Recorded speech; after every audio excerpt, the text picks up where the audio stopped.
Au cours de la journée, notre esprit a tendance à divaguer, passant d'une pensée à une autre, qu'il s'agisse de projets professionnels, de relations personnelles, de loisirs ou de souvenirs.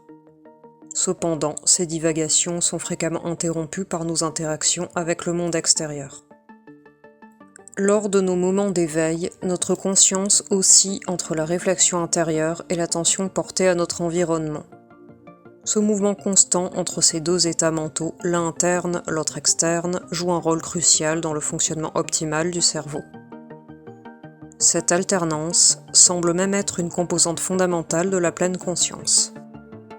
Cette alternance entre les deux états de conscience, à savoir l'introspection et l'attention dirigée vers l'extérieur, est au cœur du fonctionnement cérébral. Ce va-et-vient continu entre regarder à l'intérieur et se tourner vers l'extérieur est orchestré par l'interaction de deux réseaux de neurones distincts.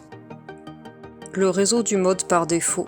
Ce réseau de neurones est actif lors de moments d'introspection et de réflexion sur soi. Il dirige notre conscience vers notre monde intérieur et favorise la conscience de soi.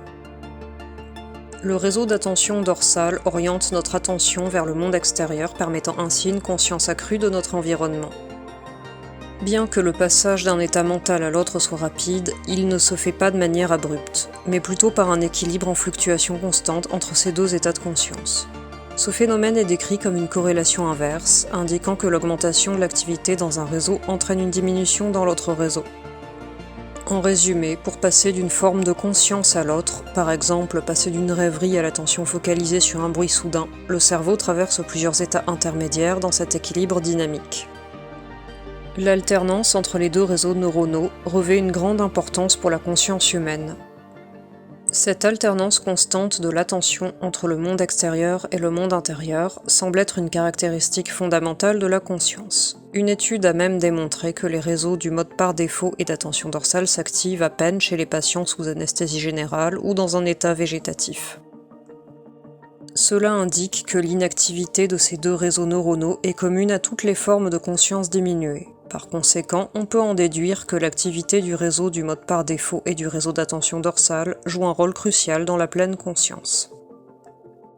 Cette observation suggère également que la mesure de la conscience, l'évaluation de l'efficacité des traitements pour les troubles de la conscience et même la supervision des procédures d'anesthésie pourraient potentiellement être influencées par l'activité de ces réseaux neuronaux. Bonne journée et à bientôt pour de nouveaux contenus.